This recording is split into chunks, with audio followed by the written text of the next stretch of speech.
Hi again, everyone. Bob Burg with another episode of Go Giver Influencers. We have a wonderful, wonderful guest today. The episode is titled Influential Flight. But flight is really just the part of it.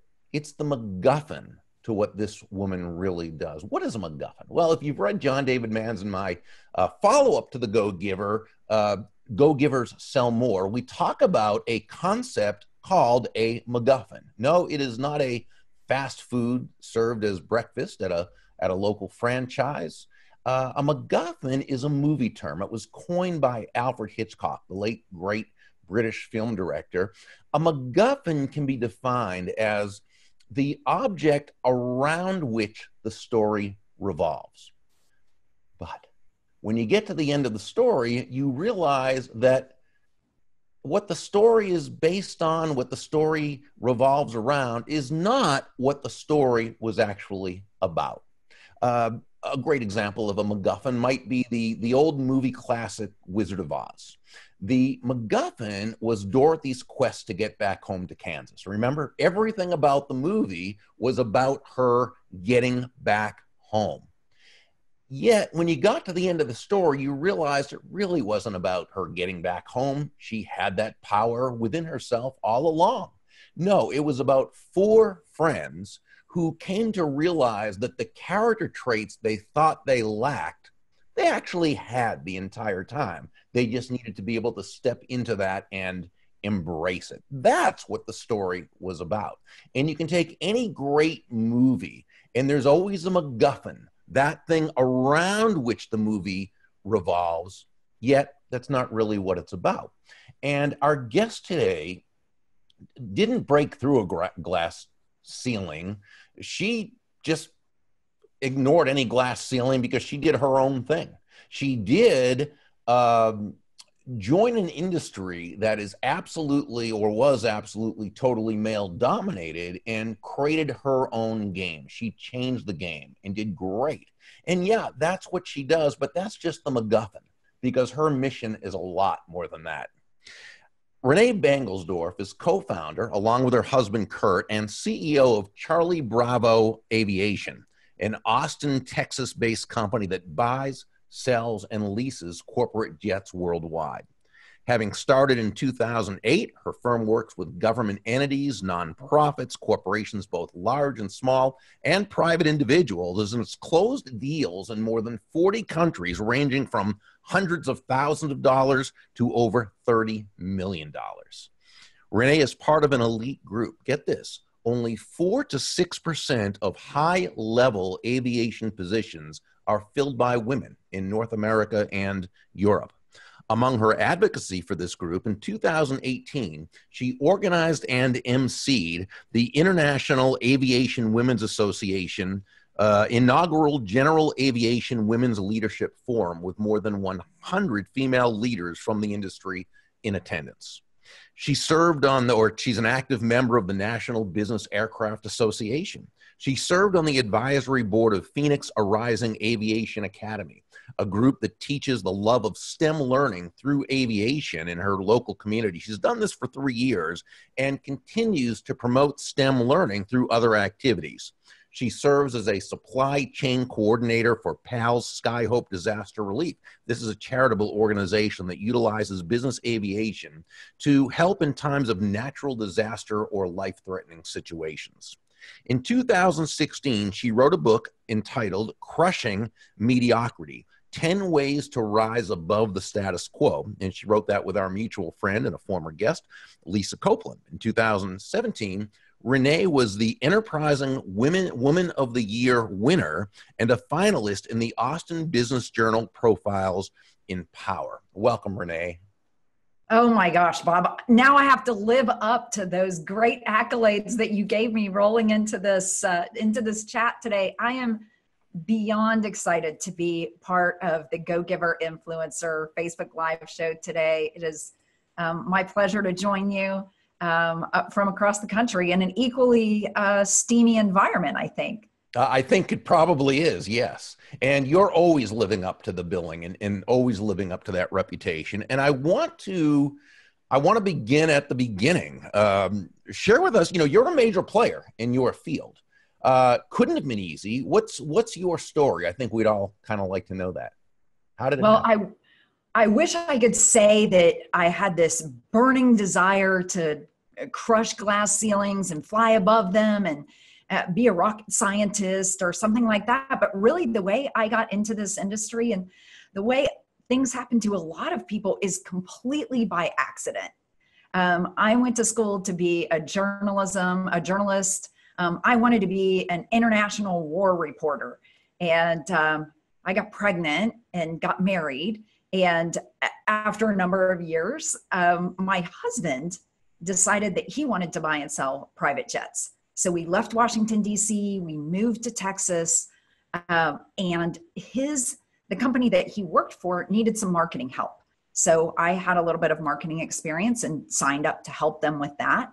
And after a few years, we decided that we could do it on our own.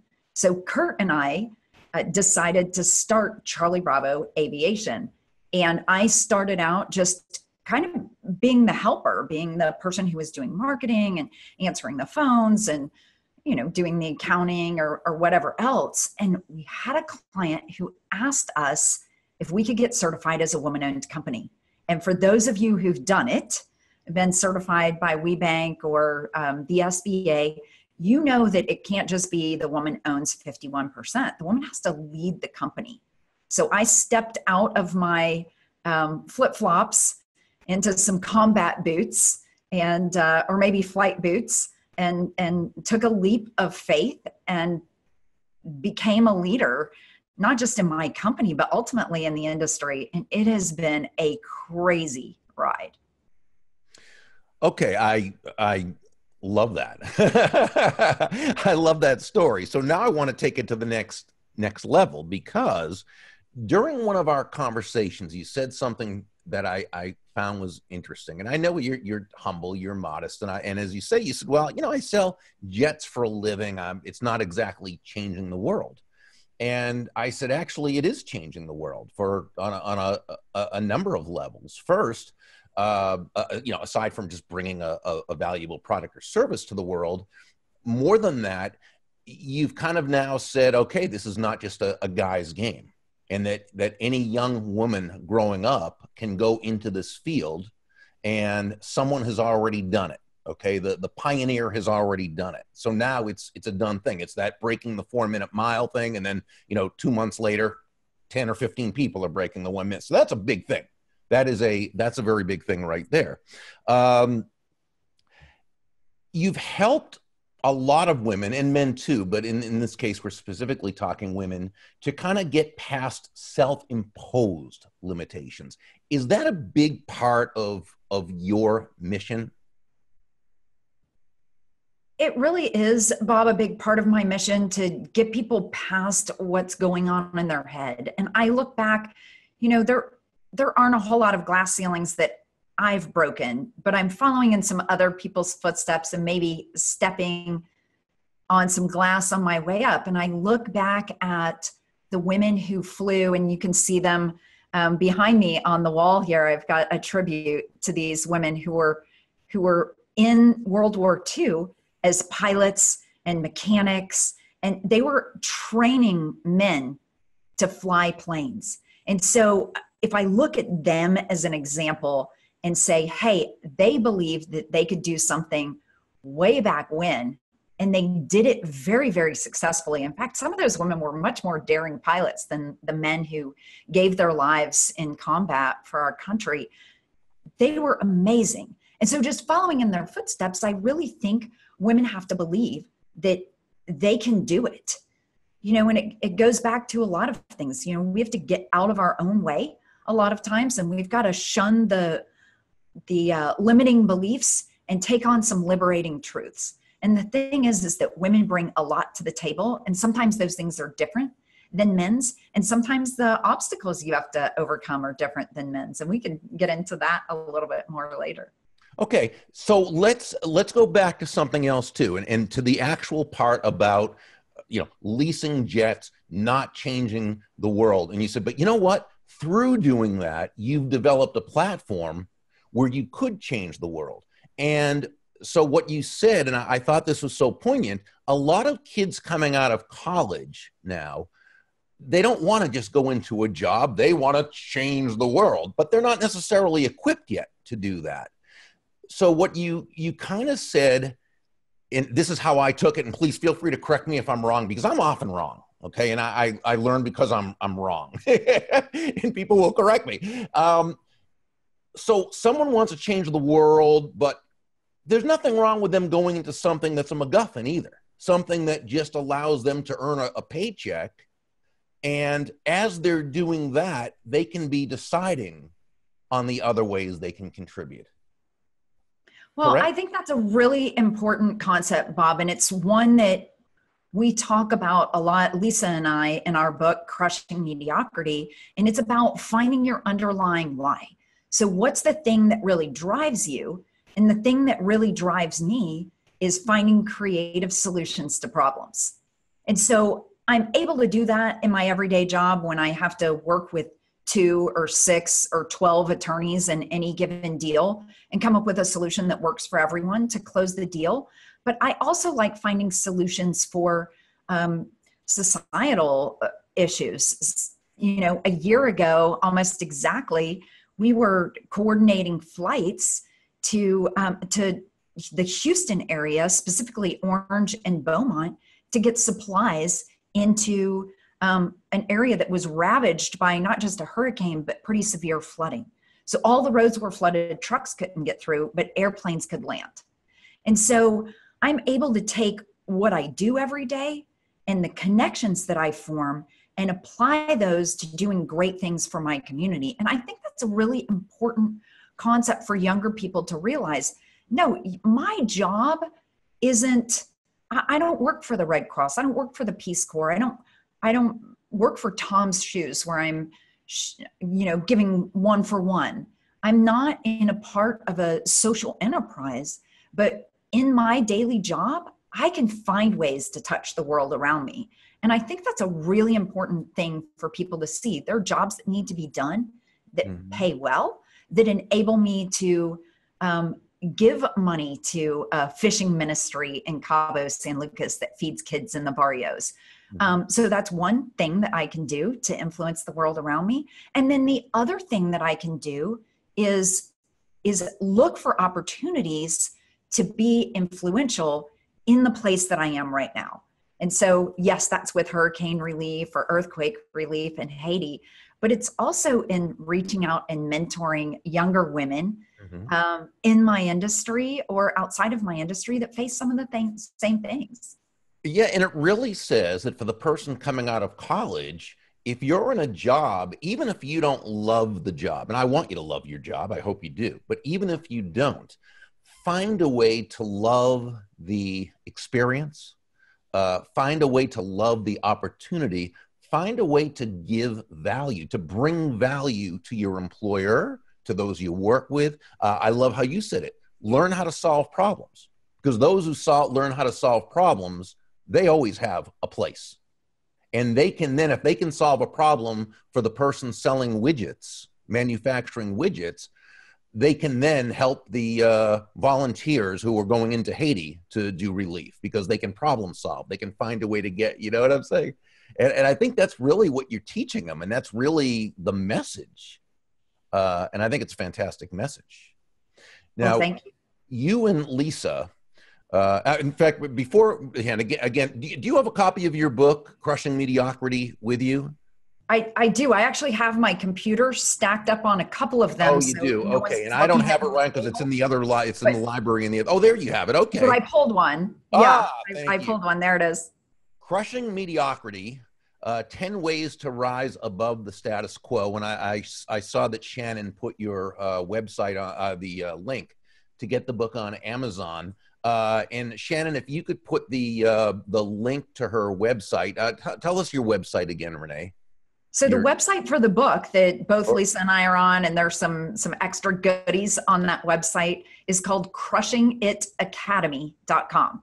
Okay. And then what about your company website? So my company website is called We Push 10. So it comes from an air traffic control term where guys say that they're pushing 10 when they're moving airplanes around in the sky, telling them where to go. So we took that little play on words. And Shannon just put it down there as well. And do you have anything going on Facebook groups or anything you want to let people know about? You know, I have a personal Facebook, and I have a Facebook Live show on Tuesday mornings at 8 Central called Stand Up Women. I have a podcast launching on August 15th, which I'm pretty excited about, called Defying the Status Quo, which is about helping companies empower women. So I've talked to I've sold planes to a lot of great companies over the years and talked with them about how they empower women in their industry. And so we talk a little bit about some of that on that. So people can connect with you and find that right on Facebook too. Absolutely. So on Facebook, René Banglesdorf, on Twitter, on LinkedIn, and on Instagram we've got all those, and Shannon's going to put those in the discussion guide. Okay, so now I want to go back to you and Lisa Copeland, two of my great friends. I said there's a group of awesome Austin women who are these great entrepreneurs, creators, inventors. There's Lisa Copeland, there's Sherry Matthews, who's an amazing inventor and entrepreneur. There's Megan DiMartino, who invented a whole skin line, and now she has this amazing spa. And there's just all these amazing people. You and Lisa, though, went into, again, what we would call male-dominated industries. But here's the thing I noticed about both of you, and I want you to comment on this, René. Neither of you really competed with the men. You changed the rules of the game. Lisa didn't try to sell cars the way all the guys sold cars. She sold cars her own way by creating an experience where customers felt valued. You kind of go in there and said, well, okay, I could compete with them, or I could make them compete with me. I could change the rules. How does that work? How did you think of doing something like that? Well, Lisa's a great cheerleader. She's a great co-author, but she really is a great encourager. And she and I talk about this all the time, that it's so important to have people around you that cheer for you, that egg you on when you need it, that call you on the carpet when you're being mediocre. You need people who make you be better. And Lisa definitely does that for me, and she does that for a lot of people as well.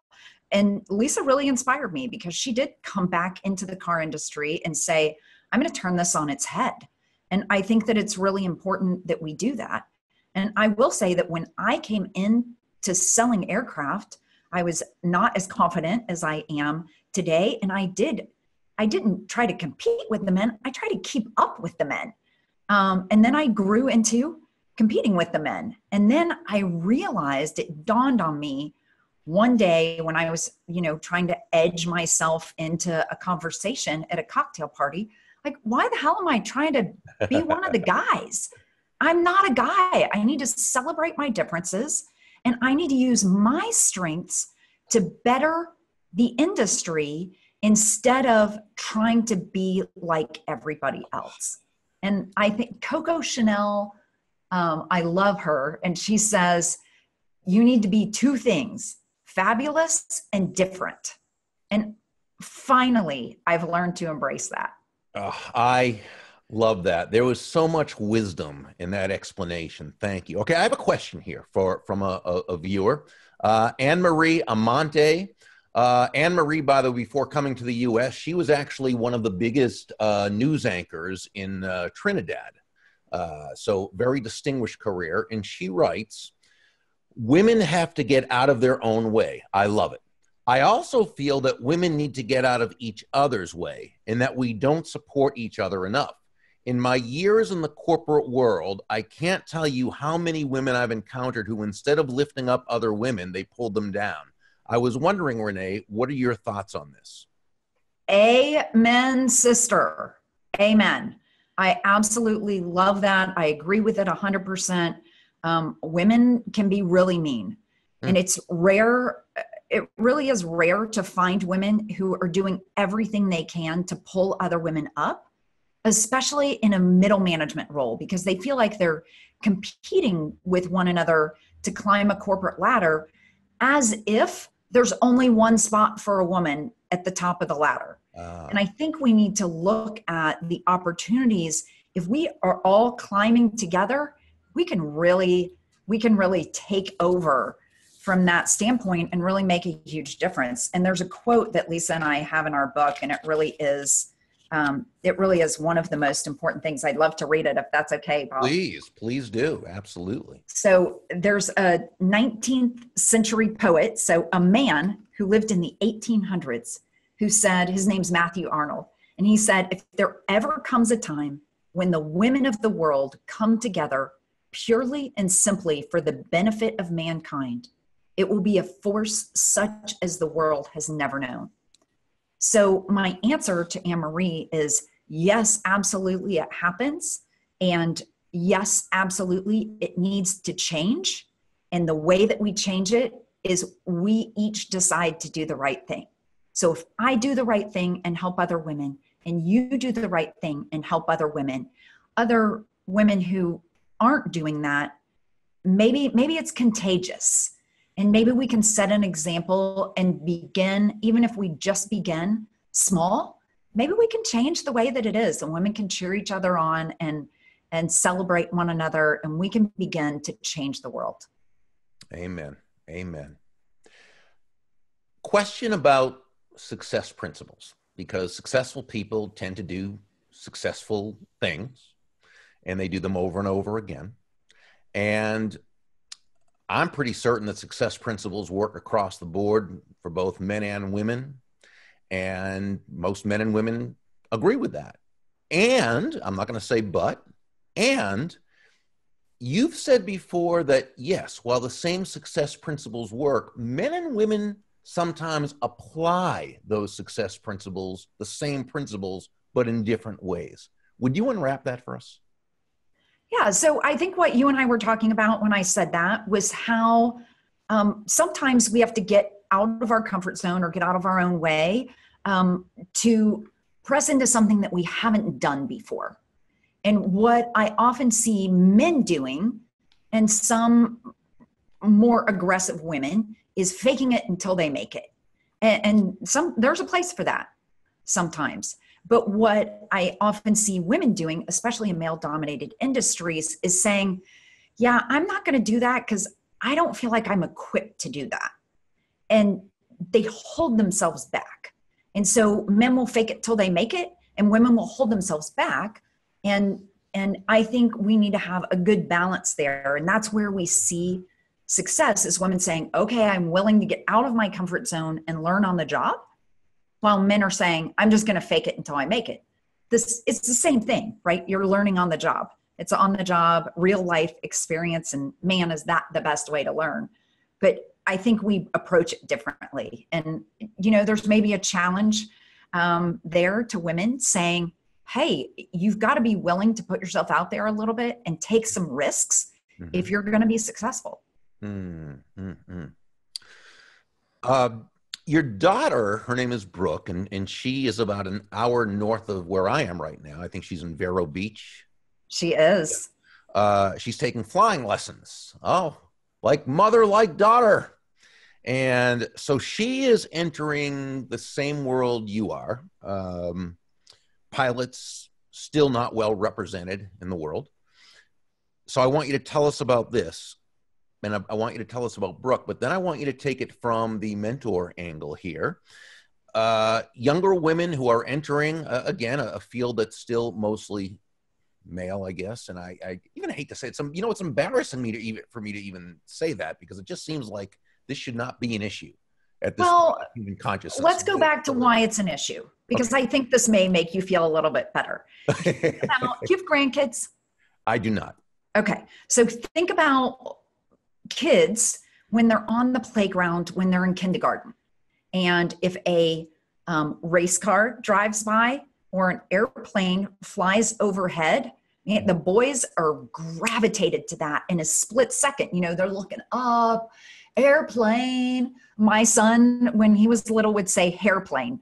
And they're just attracted to that. Little boys are attracted to things that move, and little girls are nurturing, right? So they're looking at other people. So I think naturally at a very young age, there are more men attracted to boys attracted to aviation than there are girls. So it's natural that there are going to be more men in aviation.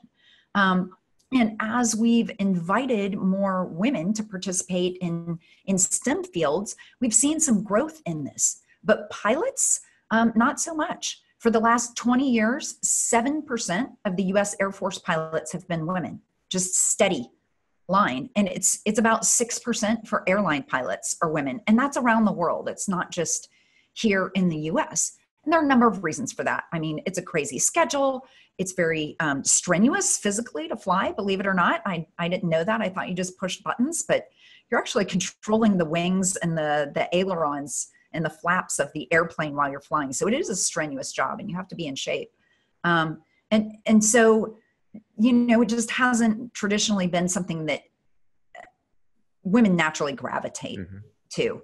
But Brooke, man, she flew for her 22nd birthday. Curt and I, well, I'll give the credit where credit's due. Curt got her discovery flight, which for all of you dads out there, if you have kids, highly recommend this. It is so exciting for kids, where you go in a little 4-seater airplane with a pilot. You're sitting in the right seat, so you've got control of the plane for part of the flight, and you actually fly. And Brooke got off of that flight where she was flying, and she said, that's what I want to do for the rest of my life. And so she took some flying lessons here and didn't really seem to be clicking. So we enrolled her in Flight Safety Academy, which is a Berkshire Hathaway company. So it's no joke there in Vero Beach. And she's learning not just how to fly, but how to be a commercial pilot. But it's very male dominated and very international school. So what do you tell young women who choose to go into fields that are still male dominated? Is there anything they need to know that your son Jake wouldn't have needed to know had he decided to go into another field? Well, I think one of the things that I say, and you know, this may sound a little bit harsh, is suck it up, buttercup. I mean, it's not going to be easy. It's not. I mean, Lisa and I talk about this. Being a successful woman in a male-dominated industry is not for sissies. So if you want a cushy, easy job, you know, go be a nail technician. I mean, yeah, maybe it's a little hard on your back, but it's going to be easier overall. So if you want something challenging, you have to dig in and fight for your place. And, you know, Brooke and I have had a couple conversations about this. One thing that has been documented is that when women and men are applying for a job and they get the job and they're negotiating salary, okay? Men tend to be, and again, this is just, I'm quoting statistics and I'm assuming these are correct. I haven't heard them argued with by men or women, okay? And that is, men negotiate better for themselves than women do. Women negotiate better for others than they do for themselves. Is this congruent with what you've heard? And if that's the case, how do women then become more determined to become better negotiators for themselves? Well, if that's the case, then I think that women need to emotionally detach themselves from that negotiation. I've had to learn this in negotiating multi-million-dollar aircraft contracts. I can't take what somebody says to me personally. And, you know, this happens a lot when people get really emotional about spending millions of dollars, which I kind of don't blame them. And then you add in personalities from all different nationalities and different occupations, and it gets dicey sometimes. And I think the way that women can negotiate well, and I think if you look at the top negotiators in the world on different things who are women, you'll see that they emotionally detach themselves from that. So if a woman's going to negotiate her salary, she needs to decide what she's worth and ask for 20% more. I mean, it's not going to hurt you to ask. And, Brooke and I talked about this, pulling it back to her last week when she was complaining about not flying enough, because you have to fly to get your license. And she was like, well, my instructor can really only fly with me 3 times a week. I'm like, well, go in and talk to the scheduler and see if you can get more time. Ask for flying 6 times a week. She's like, I don't really need to fly 6 times a week. Just 4 or 5 would be nice. I'm like, ask for 6. Just ask for 6. Because they'll either give you 6 and then you can say, oh, well, I really only need 5. Or you get 5 and you're getting your license faster. She's like, oh, okay, I'll do that. So we sometimes try not to inconvenience somebody. And that's an emotional thing sometimes for us that we need to get away from. Okay, very good. I want to read a couple comments before we go into some final housekeeping. Diane Castro responded to something you said earlier. It's not easy, but it's totally worth it.